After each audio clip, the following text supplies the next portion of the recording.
지난 월요일 날 스티브 호든 박사님 오셔서 세미나 해주셨는데 우리 많은 분들이 참석해 주셨고 또 교회 사무실 또 목회자들께서 잘 진행해 주셔서 감사를 드리고 특별히 그날 참 더위 속에서도 오신 분들께 감사하다고 인사를 해주셨습니다. 그래서 대신해서 오늘 감사의 인사를 전해드립니다. 오늘은 신명기 22장 말씀 같이 나누겠습니다. 사람에 대한 배려에 대해서 오늘 22장 말씀을 함께 나누고자 합니다. 폭염 경보 속에서도 가장 여러 사람들이 많이 힘들지만 그 중에 택배 아저씨들이 제일 많이 힘들 겁니다. 하루에 한 250개에서 300개 정도 배달을 하셔야 되는데 어느 한 회사의 엘리베이터 옆에 이런 안내문이 붙었습니다. 그 안내문에는 택배 아저씨들한테 1층에 내려오셔서 시원한 거 마시고 가시라고, 비용은 자기가 되겠다고. 그 여행사 업체 대표가 그 택배 아저씨들을 위해서 배려해서 이렇게 계산은 내가 하겠습니다 써놓으셨어요.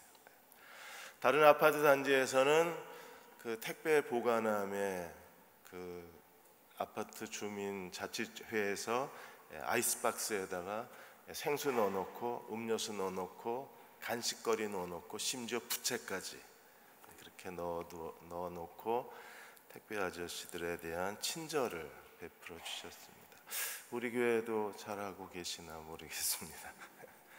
우리가 서로에 대해서 친절하고 또 서로에 대해서 배려하는 것이야말로 하나님의 언약 공동체의 하나님 백성으로서 우리의 참 모습이어야만 합니다. 22장에서 25장까지는 우리가 하나님의 언약의 백성으로서 서로에 대해서 어떤 사람이 되어야 되는가, 선한 이웃으로 서로의 곁에 있어야만 합니다. 하나님을 믿는 사람이라면 하나님께 정직할 뿐 아니라 서로에 대해서 선한 이웃으로 주님을 섬겨야만 합니다. 우리는 내 곁에 있는 사람들에게 친절을 베풀고 도움을 주고 배려해 줄 뿐 아니라 이웃의 권리와 이웃의 재산권을 존중해 줄 아는 그리스도의 사람들이 되어야 합니다. 오늘 우리에게 하나님이 어떤 말씀을 주셨는지를 살펴보겠습니다. 먼저 22장 1절에서 4절까지 보시면 잃어버린 재산에 대해서 반드시 돌려주라고 말씀을 하셨어요. 오늘 22장 1절에 내 형제의 소나 양이 길을 잃은 것을 보면 어떻게 해야 되나요? 그냥 가져가거나 아니면 못 본 척하거나. 하나님은 우리에게 뭐라고 말씀하셨어요? 못 본 채 하지 말라는. 소나 양은 이웃에게 소중한 재산입니다. 그에게는 어쩌면 이게 전부인지도 모릅니다. 그 사람이 소와 양을 잃어버렸습니다. 자기의 가장 소중한 걸 잃어버린 거예요. 그것에 대해서 너는 못 본 척하고 지나가지 마라. 무관심하지 마라. 무책임하지 말라는 겁니다. 어떻게 해야 되나요?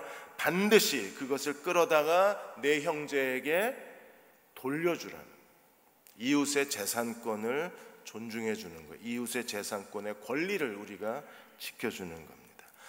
그런데 그 짐승의 주인이 멀리 있으면 어떻게 되나요? 2절에 그 내 형제가 내게서 멀거나 또 알지 못하는 사람이 있으면 주인이 찾아올 때까지 어떻게 해야 돼요?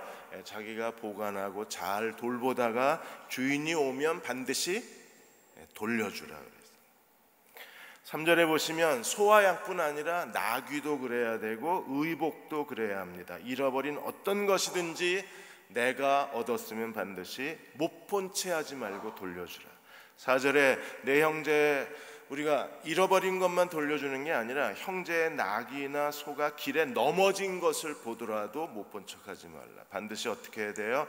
형제를 도와서 넘어진 소나 나귀를 일으켜 세워주라. 우리가 이렇게 서로에 대해서 배려하고 서로에게 친절을 베풀고 서로를 도와줄 수 있다면 그곳이 하나님을 예배하는 하나님의 거룩한 땅이요, 우리가 언약의 백성으로 서로의 선한 이웃으로 곁에 있을 수 있는 겁니다. 현대사회에는 이렇게 소와 양을 잃어버린 사람들이 많이 있어요. 인간으로서의 권리를 잃어버린 사람들이 많이 있고 또 그가 기르던 나귀나 소가 길에 넘어진 사람들이 많이 있습니다. 미혼모, 학대당하는 여자들, 그리고 집이 없어서 떠돌아야 되는 많은 사람들, 또 학대당하는 어린아이들, 이 아이들이 전부 잃어버린 소와 양이에요. 넘어진 나귀와 소와 같습니다. 우리 이런 사람들을 돕는 데 교회가 머뭇거리면 안 됩니다. 그리고 이러한 사회의 또 다른 악이 예상되는 여러 가지 법안들이 통과될 때 그리스도인은 당연히 그 일에 대해서 저항해야 하고 맞서야 합니다. 중보기도를 하고 우리가 할 수 있는 방법을 간구해야만 합니다. 그래서 깨어있는 교회가 돼야 돼요. 우리 다음 세대의 아이들이 어떤 피해를 당하고 어떤 권리를 잃어버리고 그 아이들이 인간으로서의 존엄성을 잃어버리게 되는 그런 법안들이 정부에서 만들어졌을 때 우리는 격렬하게 저항해야 합니다. 최근에 일어나고 있는 게 NAP 법안에 대한 문제입니다. 전국의 328개 대학의 3,207명의 교수가 문재인 정부가 추진하고 있는 국가인권정책기본계획, 이걸 NAP라고 합니다. 국가인권기본정책에 대해서, 정책의 기본계획에 대해서 3,207명의 교수가 성명을 발표했어요. 반대한다. 이 국가인권기본정책은 뭐냐 하면 향후 5년 동안 국가가 주도해서 아이들에게 성평등 교육을 시키겠다는 거예요. 그리고 차별금지법을 통과시키겠다는 거예요. 차별금지법이 통과가 되면 제가 여기서 동성애는 죄라고 설교를 못합니다. 동성애는 죄라고 설교하면 저는 그날로 체포를 당합니다. 감옥에 들어가거나 아니면 벌금형을 선고받거나 그래요. 이게 차별금지법이 통과가 되면 이제 교회에서는 동성애에 대해서 설교할 수가 없게 되고, 동성애에 대해서 만일에 동성애자가 저희 교회에 와서 주례해달라고 그러면 제가 주례를 해줘야 돼요. 거절하면 체포당합니다. 이걸 지금 NAP를 이 국가 주도하에서 이게 8월 7일 날 국무회의에 이게 상정이 되는 거예요. 지금 법무부 앞에서 시위를 하고 삭발을 하고 혈서를 쓰고 전혀 반응이 없는 겁니다. 경북대 함성호 교수는 이게 워낙 박근혜 정부 때 이미 기본안이 확정이 된 거예요. 3차 여러 공청회를 거쳐서 이미 기본안이 확정이 됐는데 문재인 정부가 정권 바뀌었다고 이 NAP 기본안을 다 찢어버리고 다시 만든 거예요. 그런데 이번에 만들었을 때에는 동성애를 반대하는 시민단체는 참가를 안 시키고 동성애 찬성하는 시민단체끼리 모여서 비밀회의를 하고 이 기본안을 만들고, 이게 이제 국무회의에 올라가면 이제 나라에서 우리 초중 고등학교 아이들에게 성평등 교육을 시키는 거예요. 지금 청와대 게시판에 서명이 20만 명이 넘었습니다. 겨우 20만이 넘었습니다. 교회가 깨어 있어야죠. 정부가 하는 일 잘한 건 잘했다 그러고 잘못된 건 잘못됐다고 얘기를 해요. 아마 저희 교회에서도 여러분에게 어떤 문자가 갈지 모르겠습니다. 여러분들이 스스로 판단하셔서 지혜롭게 결정을 해 주셨으면 합니다. 두 번째로 5절에 보시면 의복에 대한 문제가 나와요. 여자는 남자의 의복을 입지 말 것이요 남자는 여자의 의복을 입지 말라. 왜 그래야 돼요? 여호와께 가증하다 그랬습니다. 하나님 앞에 가장 가증한 게 뭐냐? 가나안의 이 동성애 문화입니다.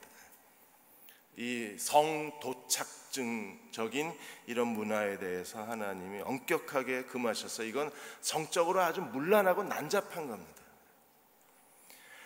하나님이 원하시는 게 뭐예요? 하나님이 창조하신 남자와 여자의 성의 질서, 성의 기본적인 도덕성, 이게 유지되길 원하는데 이걸 바꿔 입는 것은요 이미 하나님의 창조의 질서를 무너뜨리는 거잖아요.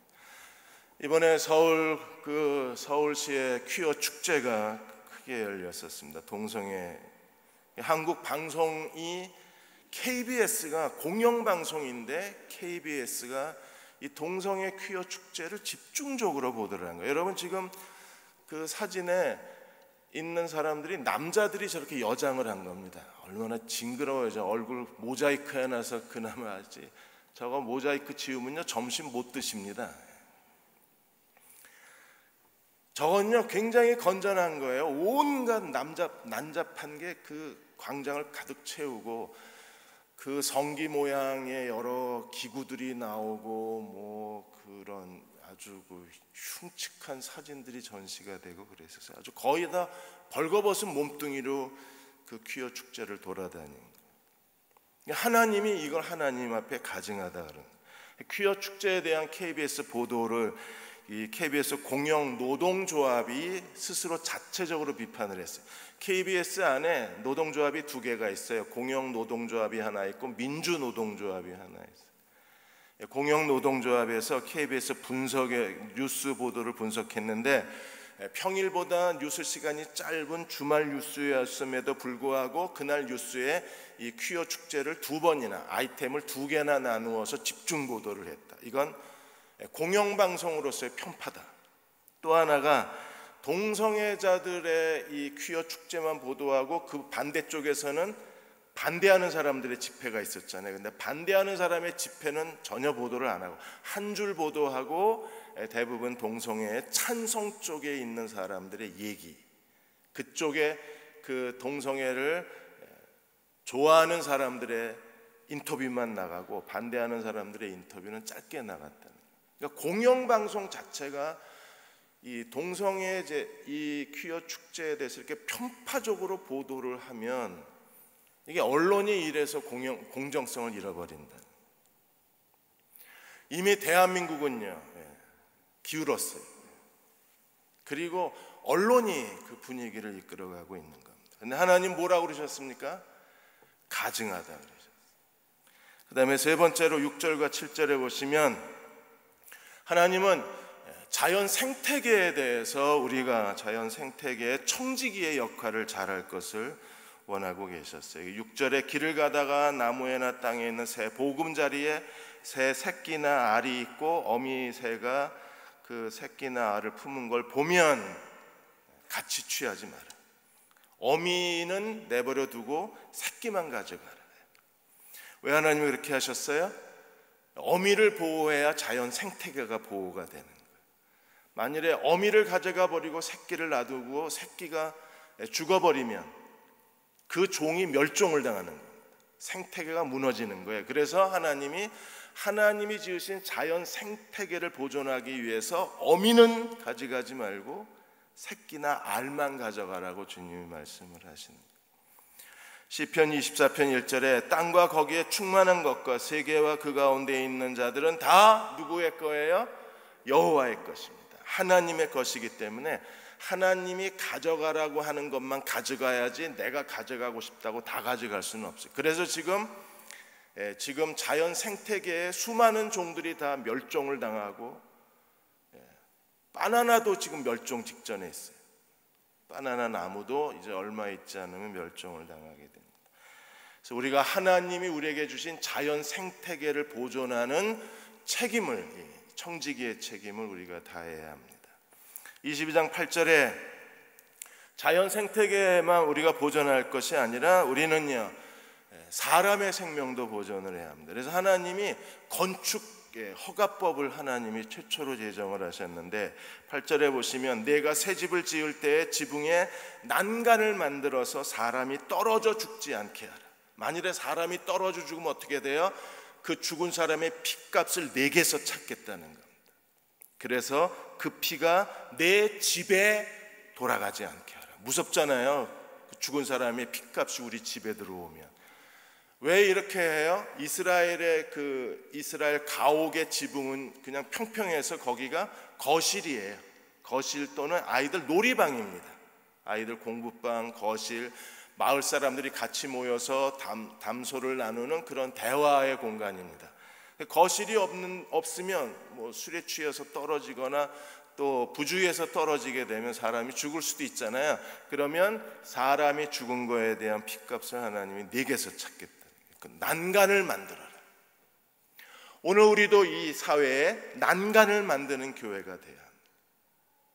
칼빈이 종교개혁을 일으켰을 때 제네바를 하나님의 도시로 만들기 원했어요. 그래서 제네바에서 그 당시에는요, 오물을 그냥 길거리에다 다 버렸잖아요. 길거리에다 그냥 창문에 안에서 소변 대변을 보고 그 그릇을 그냥 길거리에다 쏟아부렸던 게 유럽의 사회입니다. 그러니까 그것 때문에 길거리에 오폐수가 넘치고 전염병이 크게 돌았어요. 그래서 칼빈이 그 제네바 도시에 난간을 만들었어요. 그래서 오폐수를 함부로 버리지 못하게 하고, 그리고 도시의 위생 문제에 대한 법률을 제정했어요. 이게 난간을 만든 겁니다. 그러니까 오늘 우리도 난간을 만드는 그리스도인들이 되어야 하고, 사람들이 더 이상 재산의 피해를 보거나 생명의 위협을 당하거나 어려움이 겪지 않는 난간을 만드는 규제의 그런 교회가 돼야 돼요. 저희가 캐나다에 잠깐 있었을 때 거기는 눈이 오면 자기 집 앞에 눈은 자기 집이 치워야 돼요. 만일에 집 앞에 눈을 치우지 않으면 벌금 고지서가 떨어집니다. 그럼 왜 그렇게 합니까? 자기 집 앞에 눈을 치워서 난간을 만드는 거예요. 거기 지나가는 사람이 넘어지지 않게 하는 게 캐나다에 사는 모든 국민이 해야 될 국민의 의무예요. 사람을 넘어지지 않게 하는.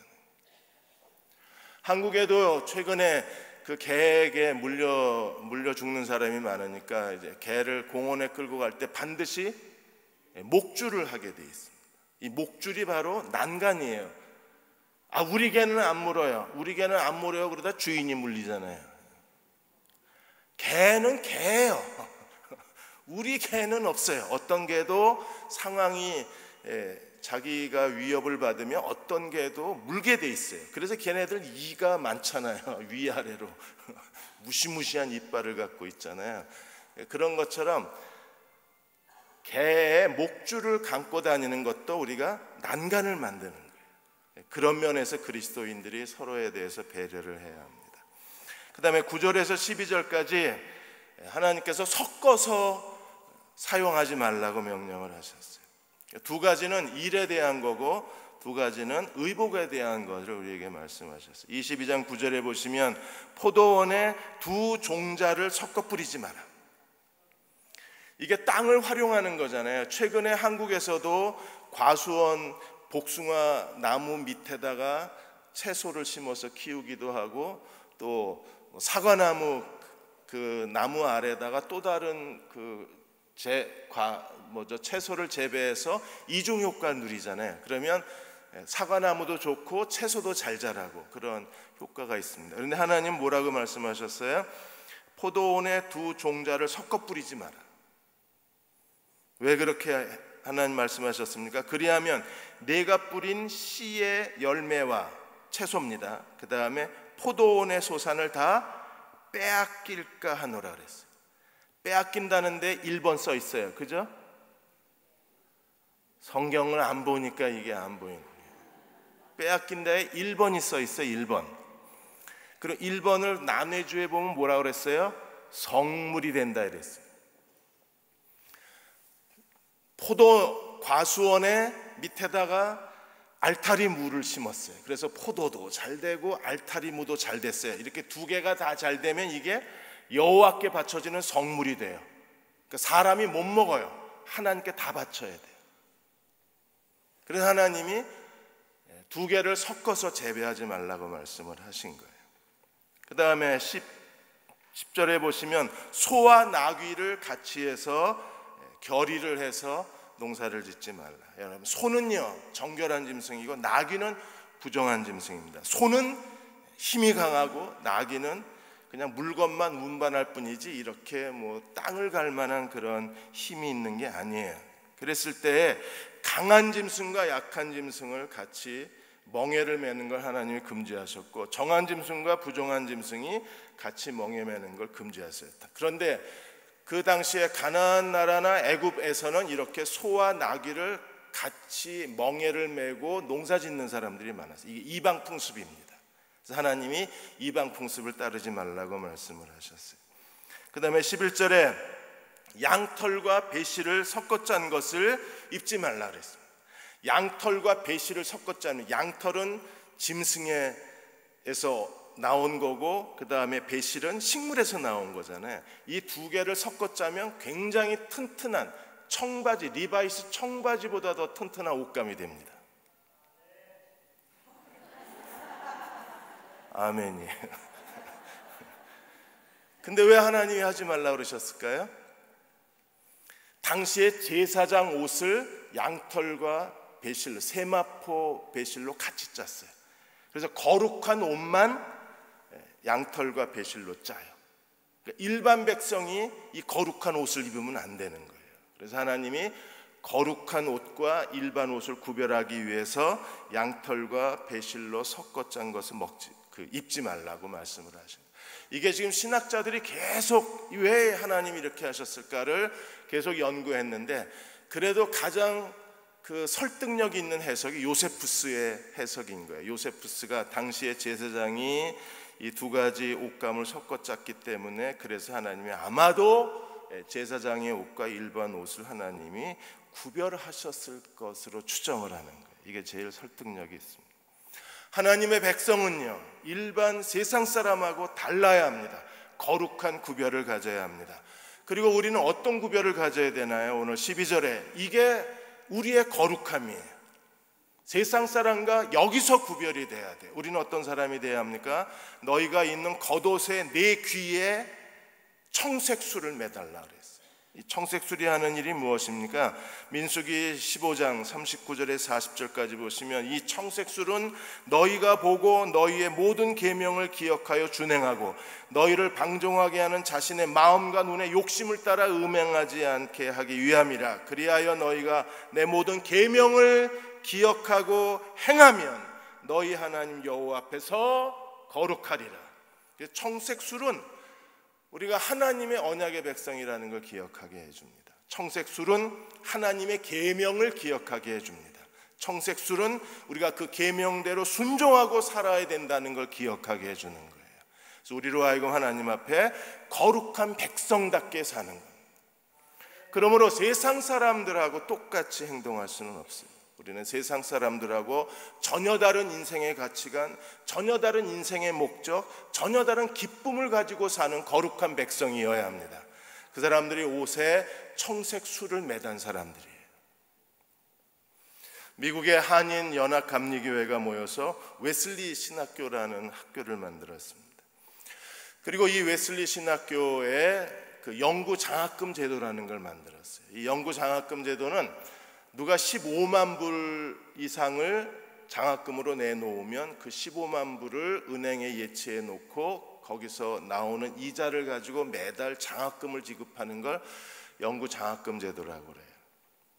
그리고 이제 연합 감리교회의 많은 성도들이 이 영구 장학금에 이제 자기 하나님이 주신 은혜대로, 축복대로 자기 이름으로 장학금 제도에 참여하게 했어요. 워싱턴 감리교회에 김종남 권사님이라는 분이 이 영구 장학금 제도에 참여를 하셨습니다. 이분이 당뇨를 앓으시면서 시력이 계속 떨어지는 거예요.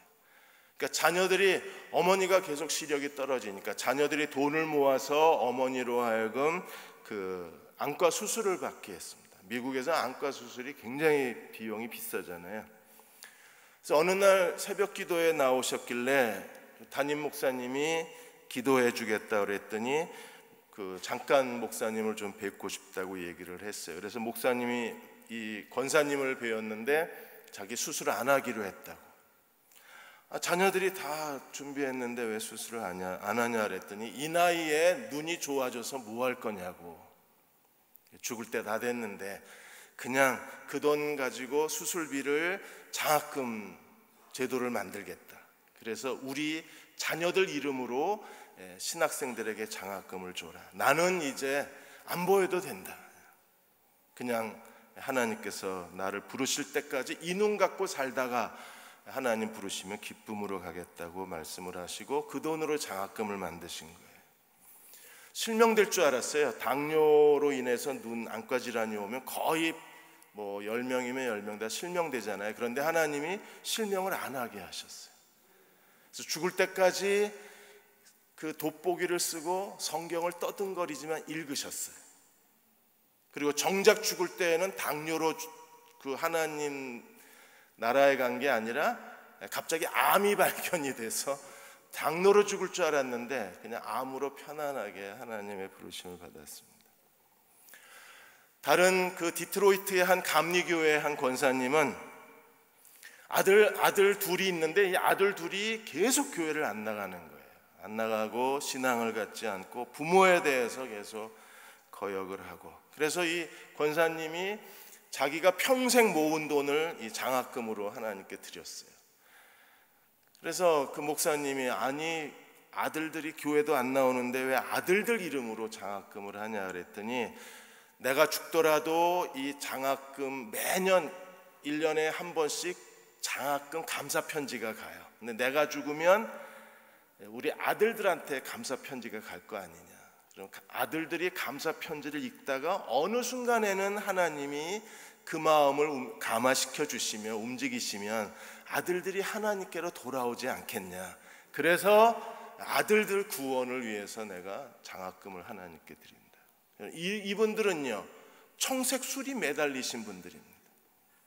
이 세상에 고생했으니까 이제 골프나 치고 여행이나 다니고 유람선이나 타고 즐겁게 살자가 아니라 자기들은 지금으로도 얼마든지 기쁘니까 만족하니까 우리가 하나님께 더 많은 걸 드리고 살고 싶다는 거예요. 어떻게 이 일이 가능합니까? 옷에 청색술이 매달려 있어서 그래요. 세상 사람들하고 다르게 사는 겁니다.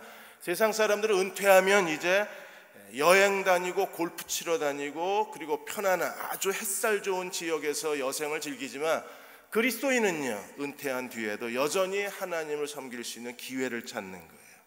구별된 삶인 겁니다. 마지막으로 13절에서 30절까지 남녀의 성관계에 대한 5가지 케이스가 나와요. 그러니까 하나님이 이 성에 대한 얘기를 이렇게 길게 하시는 이유가 어디 있느냐 하면 남자와 여자의 육체적 성관계에서 여자가 항상 피해자가 되는 거예요. 그러니까 남자들은 이게 사랑하는 건지 육체의 정욕인지 이게 구분이 안 되는 게 남자들이잖아요. 사랑하는 건지 그러니까 자기 육체의 욕망을 채우려고 하는 건지 구분이 안 되잖아요. 그래서 대부분 여자들이 이 남자들의 욕망에 희생이 되기 때문에 그래서 여성에 대한 존중의 규례를 만드신 거예요. 5가지 케이스를 오늘 본문에서 설명을 하고 있습니다. 좀 나이 드신 분들은 설교 들으시기가 조금 좀 낯뜨거우실 거예요. 그냥 고개 숙이고 계시면 됩니다. 성경 보는 척하고 그냥 숙이고 계시고, 그래도 내가 알 건 알고 살아야 되겠다 그러시는 분들은 얼굴을 드시고 절 쳐다보시면 됩니다. 교회에서 뭐 이런 것까지 얼마나 이게 중요한데, 하나님이 인간을 창조하셨을 때 남자와 여자로 창조하셨어요. 남성 여성으로 창조하셨어요. 그리고 하나님이 둘이 한 몸이 되는데 가장 중요한 게 뭐예요? 성적 결합이잖아요. 남성과 여성의 결합이 있어야 그래야 새로운 생명이 태어나는 거예요. 가장 중요한 게 이 하나님의 인간 창조에서 중요한 게 성의 문제입니다. 지금 우리가 사는 이 지구촌에서 벌어지고 있는 가장 무서운 현상이 뭐예요? 성을 다 파괴하는 거잖아요. 남성도 없고 여성도 없고 제3의 성이 생겨나고 남성과 여성끼리 살고 여성과 여성끼리 살아서 하나님의 성의 창조의 질서를 다 무너뜨리는 거잖아요.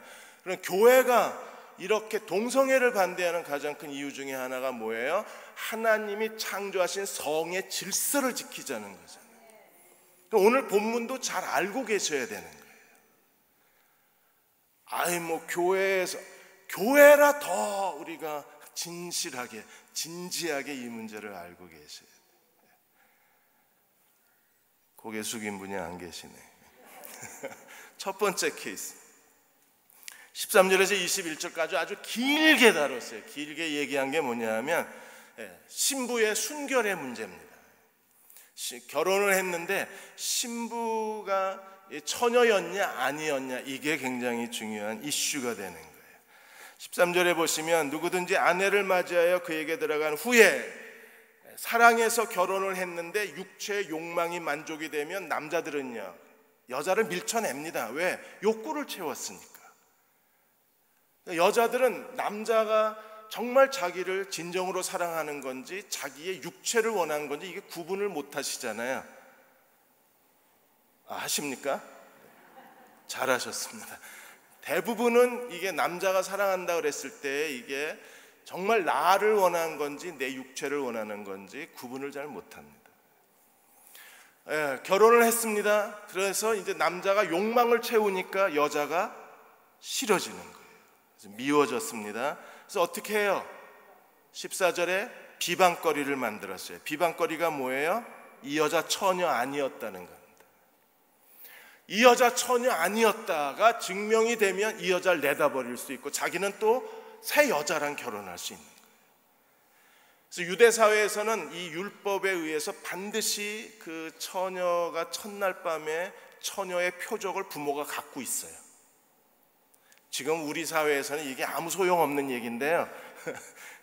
이게 아주 고리타분한 얘기가 돼버렸는데 그래도 성경이 중요하게 여기고 계셨기 때문에 우리가 이건 알고 있어야 됩니다.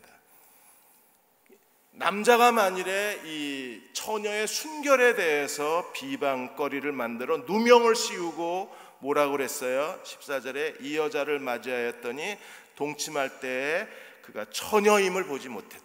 그런데 부모가 그 처녀의 표적을 갖고 있었습니다. 그렇게 되면 어떻게 되나요? 17절에 부모가 내 딸이 처녀였다는 표적이 여기 있다고 장로들에게 내놓으면 그러면 장로들이 어떻게 해요? 18절에 그 비방을 하고 누명을 씌운 신랑을 매질을 했습니다. 그리고 그 누명 쓴 거에 대한 보상을 했어요. 19절에 이스라엘 처녀에게 누명을 씌움으로 말미암아 그에게서 은 100세겔, 하나님께서 아주 그 아내의 수치에 대해서 아주 풍성하게 보상을 하시고, 더 중요한 거, 평생 이 여자는 버릴 수 없다. 하나님께서 평생 아내 보증권을 허락해 주셨어요. 이것만 가지고 있으면 이 남자가 날 못 버립니다. 어떤 상황에서도 날 버릴 수가 없는 거예요. 이게 처녀의 표적을 갖고 있었을 경우예요. 근데 만일에 처녀의 표적이 없으면 어떻게 돼요? 20절에서 그 21절까지 보시면 처녀의 표적이 없으면 21절에 어떻게 합니까? 처녀를 그 아버지 집문에서 끌어내고 성읍 사람들이 그 처녀를, 그 아내를 돌로 쳐 죽였어요. 왜요? 아버지 집에서 처녀성을 잃어버렸다고 생각을 하는 겁니다. 그래서 처녀가 아닌 채 다른 남자하고 결혼을 한 것에 대해서 돌로 쳐 죽일 정도로 그렇게 하나님이 그 일에 대해서 심각한 죄를 정하신 거예요. 그래서 21절에 그 처녀를 그 아버지 집 문에서 끌어내고 그 성읍 사람들이 그를 돌로 쳐 죽일지, 여기서 그는요 남편이 아니라 누구예요? 아내입니다. 아내를 돌로 쳐 죽일지니 이는 그가 그의 아버지 집에서 창기의 행동을 하여 이스라엘 중에서 악을 행하였습니다. 너는 이와 같이 하여 너희 가운데 악을 제거해라. 그래서 처녀가 아닌데 남편을 속이고 결혼한 그 아내는 돌로 쳐서 죽이고 악을 제거하라 그랬습니다. 하나님이 굉장히 끔찍하신 분이시죠. 얼굴에 웃음기가 다 사라지셨네. 두 번째, 하나님이 성을 굉장히 소중하게 여기신 거예요. 아름답게 여기고. 그런데 오늘 우리가 사는 이 사회는요, 성을 이렇게 거룩하고 소중하고 아름답게 여기는 게 아니라 성을 하나의 놀이처럼 생각을 해요. 초등학교 아이의 인터뷰를 제가 잊을 수가 없어요. 이 아이가 놀이터에서 카메라 앞에서 뭐라 그랬습니까? 다행히 애 얼굴을 모자이크 했으니까 다행이지. 걔가 뭐라 그랬어요? 섹스야말로 정말 재밌는 놀이라고 그랬어요. 초등학교 3학년 놈이.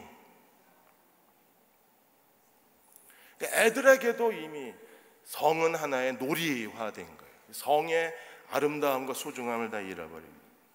두 번째 경우 22절에 그러면 결혼한 여자하고 관계를 맺었을 때는 어떻게 해야 되는가? 어떤 남자가 유부녀하고 동침을 했습니다. 그러면 어떻게 돼요? 둘 다 죽여라 이랬어요. 둘 다 죽여서 이스라엘의 악을 제거. 만일에 이 법이 지금 대한민국에서 실행이 된다 그러면 아마 어마어마하게 죽을 거예요. 한강이 다 막힐 겁니다. 이 시체를 한강에다 버리면. 다 버릴 수 있나? 한강이 모자랄 것 같은데요. 유부녀하고 성관계한 남자들 둘을 다 죽여버리면. 세 번째, 23절에서 27절까지 약혼한 여자와 성관계를 했을 경우에 예를 들었어요. 23절에 처녀인 여자가 남자와 약혼한 후에, 그러니까 약혼자가 된 겁니다. 이 처녀가. 그 다음에 어떤 남자가 성중에서 이 다른 남자하고 약혼한 이 여자를 강제로 범했을 때 두 케이스가, 하나는 성읍에서 했을 때가 다르고, 이 남자가 이 약혼녀, 다른 남자하고 약혼한 여자를 들에서 성범죄를 했을 때 케이스가 달라요. 만일에 23절에 성읍에서 이 다른 남자의 약혼녀를 성읍에서 성범죄를 저질렀을 경우에 24절에 너희는 그들 둘 다 성읍 문에서 끌어내고 그들을 돌로 쳐 죽여라. 처녀는 성 안에 있으면서 소리를 지르지 않아요. 적극적으로 소리를 지르지 않아요. 성이었으니까 소리만 지르면 누군가가 와서 도울 수 있잖아요. 그러니까 소리를 지르지 않은 거에 대해서. 근데 지금은 이렇게 하시면 안 돼요. 지금은 범죄 전문가들이 뭐라 그럽니까? 절대 소리 지르지 마라. 소리 지르면 지금은 죽여요. 이게 참, 하나님도 이거 좀 바꾸셔야 될 것 같은데. 하나님 지금은 안 돼요. 지금 소리 지르면 다 죽입니다, 하나님. 옛날에 원시 그 초기 시대 때나 그러지, 지금은 악을 쓰면요, 그래서 다 죽는 거잖아요. 둘 다 죽여야 돼요. 소리를 지르지 않았기 때문에. 그래서 24절에 그 남자는 이웃의 아내를 욕보였습니다. 이미 약혼은 결혼한 여자하고 똑같이 취급이 됐어요, 이스라엘 사회에서는. 그래서 남자와 여자를 둘 다 죽여서 악을 제거하라 그랬어요. 근데 만일에 들에서 이 남자가 이 다른 남자와 약혼한 여자를 강간했으면 어떻게 되나요? 25절에 남자만 죽여요. 왜?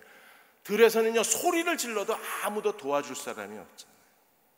그러니까 들에서 당했을 경우에는 남자만 죽이라고 되어 있습니다.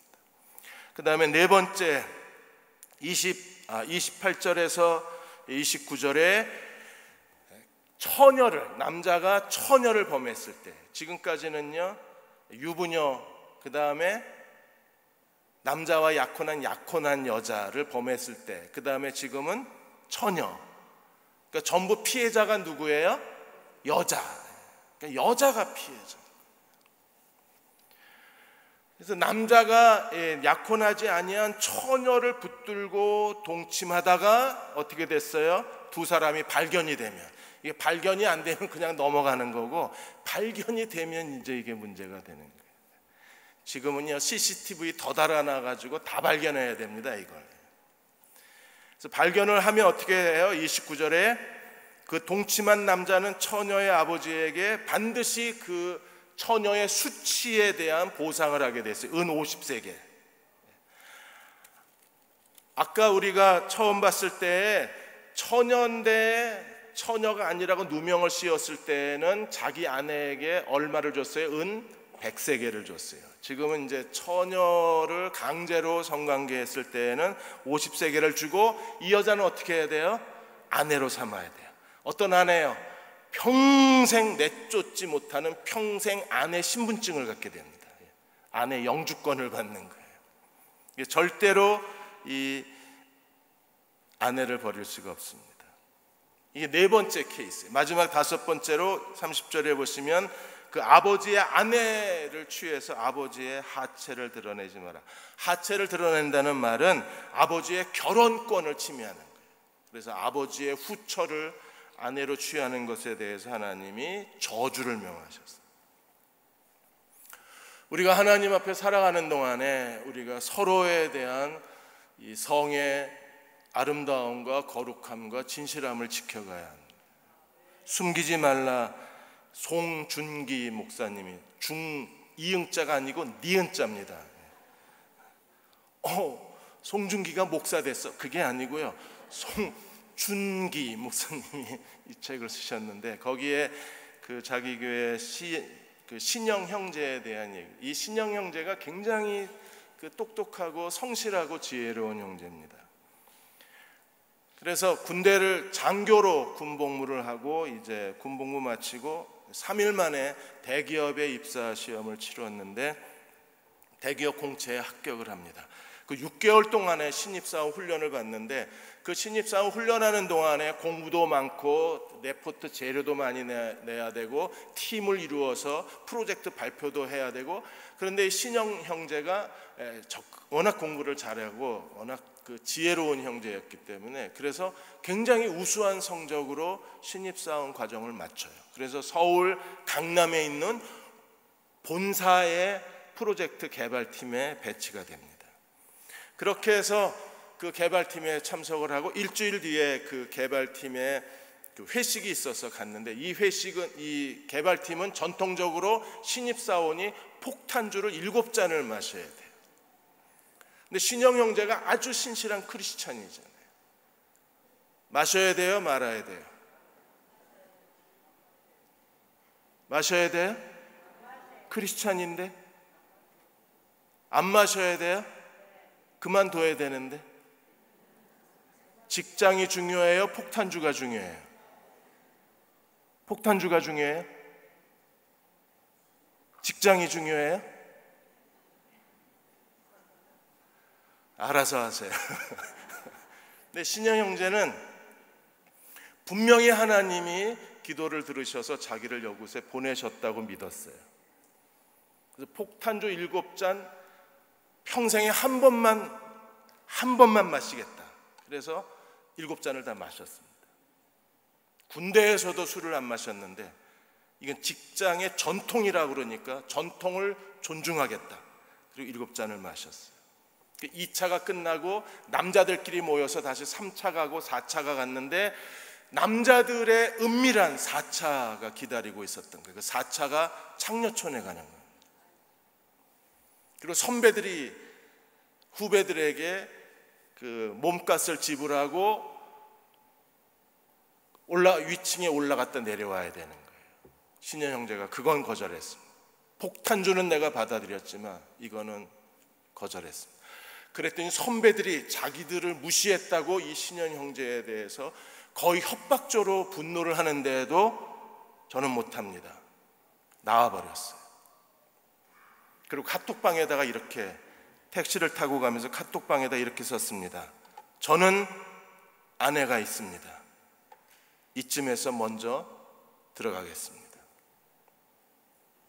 그 다음날 아무도 신영 형제한테 아무 말 안 했어요. 다 아내가 있는 놈들이 거기 와서 그 짓을 하는 거니까.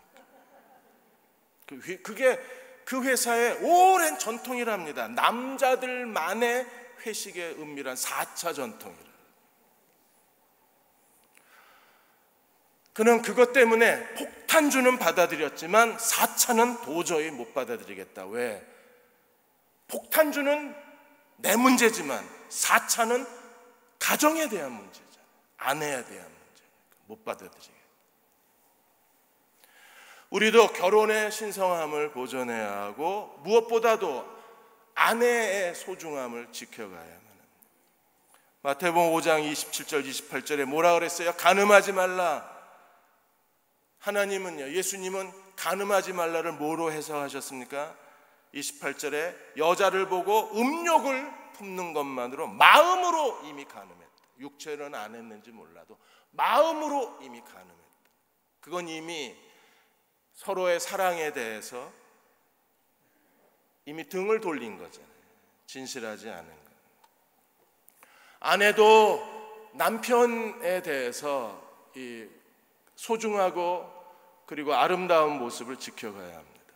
아내의 아름다움은 어디 있어요? 베드로전서 3장 3절 4절에서 아내는 이렇게 자기를 아름답게 해야 합니다. 어떻게 해요? 너희의 단장은 머리를 꾸미고 금을 차고 아름다운 옷을 입는 외모로 하지 말고 그렇다고 뭐 그냥 생선장사 아줌마 그거 입고 돌아다니라는 게 아니고요. 집에서나 입으세요. 절대로 밖에 입고 나오지 마시고.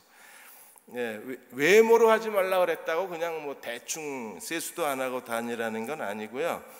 더 중요한 게 있다는 거예요. 더 중요한 게 뭐예요? 4절에 마음에 숨은 사람을 온유하고 안정한 심령에 썩지 아니할 것으로 하라. 이는 하나님 앞에 값진 것이라. 그러니까 마음의 아름다움을 지니라는 거예요. 온유하고 안정된 거룩한 것으로 마음의 아름다움을 키우라. 한 가지 얘기만 더 해드리고 마치겠습니다. 끝까지 잘 사는 부부라는 책에서 홍장빈, 박현숙 부부께서 끝까지 잘 사는 부부가 되려면 끝까지 서로 사랑하는 부부가 되려면 그렇게 살고 싶으시죠? 그냥 조론하고 싶으세요? 이제 귀찮아 혼자 살아 이러고 벌써 각방 쓰고 계시는 건 아니죠? 끝까지 서로 잘 사는 부부, 사랑하는 부부가 되려면 이 홍장빈 박사하고 박현숙 이 강사가 한 얘기가 뭐냐면 남자는 남자로서의 채움이 있어야 되고 여자는 여자로서의 채움이 있어야 된다는 거예요. 그걸 채워주면 끝까지 서로 사랑할 수 있대요. 남자가 원하는 건 뭘까요? 인정받는 겁니다. 인정. 자기가 한 일에 대해서 인정받는 거예요. 여보 잘했어. 당신이니까 그만큼 해낸 거지. 난 당신이 뭘 하면 안심이 돼. 그 말해주는 거. 남자는 인정을 받아야 아내가 자기를 사랑한다고 생각을 합니다. 아내는요, 인정이 아니라 안정을 원합니다. 안정. 그래서 아내는 내일에 대한 걱정에서 벗어나야 남자가 책임감 있게 자신의 내일을 준비해주고 자신을 도와준다고 생각을 해야, 그래야 여자는 이 남자가 날 사랑한다고 느끼는 거예요. 남자하고 같이 있는데 불안해. 내일은 어떻게 될지 불안하고, 은퇴하면 어떻게 될지 불안하고, 이렇게 되면 아내가 이 남편에게서 안정감을 못 느껴요. 안정감을 못 느끼면 그 남자를 사랑할 수가 없는 거예요. 그래서 남자는 인정, 아내는 안정. 그걸 서로에게 주면 그 부부는 끝까지 서로 사랑하고 하나님 앞에 친밀함을 가지고 섬길 수가 있습니다. 아내 여러분, 여러분은 가정에서 소중히 여김을 받아야 합니다.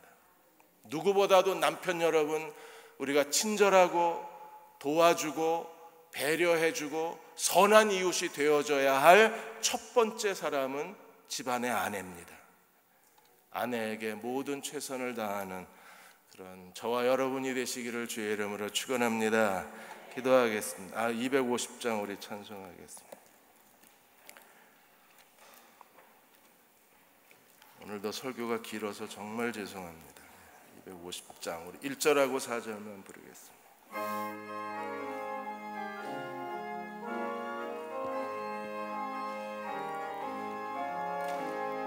구주의 십자가 보혈로 죄 씻음 받기를 원하네. 내 죄를 씻으신 주 이름 찬송합시다. 찬송합시다. 찬송합시다. 내 죄를 씻으신 주 이름 찬송합시다. 주께 회개한 영혼 생명수 가운데 저정해 생명수 가운데 저정 그 먹고 순전한 그 먹고 순전한 주 이름 찬송합시다. 찬송합시다. 찬송합시다. 찬송합시다. 내 죄를 씻으신 주 이름 찬송합시다. 찬송합시다.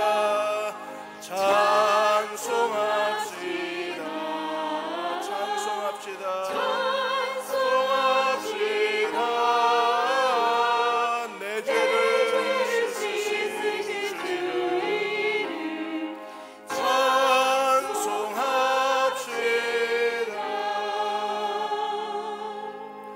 시간 우리 같이 기도하겠습니다. 하나님, 우리가 모든 사람들에게 친절하게 하여 주옵소서. 다른 사람들에게 도움을 줄 수 있는 선한 이웃이 되게 해 주옵소서. 무엇보다도 아내가 존중받고 사랑받는 가정이 되게 하여 주셔서 하나님의 은혜 안에 거하게 하여 주시고 하나님의 복받는 가정이 되게 하여 주옵소서. 대흥교회도 여자 성도들을 더 소중히 여기게 하여 주시고 여성 리더십을 하나님 앞에 세우게 하여 주시고 여성들의 헌신을 하나님 앞에 거룩한 제물로 바치는 교회가 되게 하여 주옵소서. 대흥교회에 속한 모든 가정이 아내를 존중히 여기는 가정이 되게 해 주시고 아내를 사랑하는 가정으로 하나님 앞에 세움을 받게 하여 주옵소서. 무엇보다도 모든 사람들에게 친절하기 원합니다. 친절을 옷 입게 해주시고 다른 사람들을 배려할 줄 아는 너그러운 사람이 되게 하여 주옵소서. 우리 같이 함께 통성으로 기도하겠습니다. 아버지 하나님, 저희들에게 하나님의 사랑을 가르쳐 주시고 깨닫게 해주시고 알게 하여 주셔서 우리가 서로 사랑하게 해주시고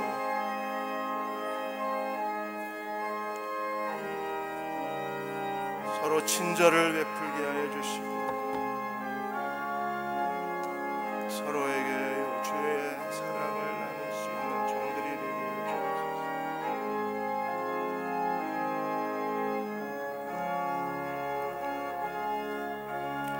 아버지 하나님,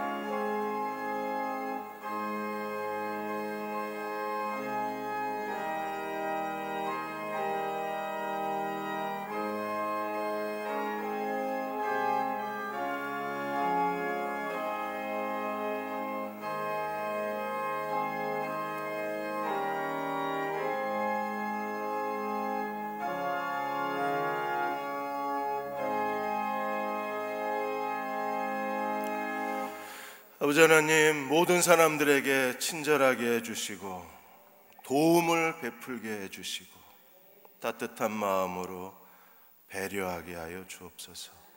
무엇보다도 대한민국에서 남자와 여자의 관계 속에서 여자에 대한 존엄성이 세워지는 국가가 되게 해주시고 여성 리더십이 더 견고해지는 한국교회가 되게 하여 주시고 가정에서도 소중히 여김을 받는 아내요 어머니들이 되게 하여 주셔서 하나님 은총 아래 가정들이 회복되게 하여 주시고 언약 백성으로 우리가 하나님의 복을 누리는 저희 모두가 되게 도와 주옵소서.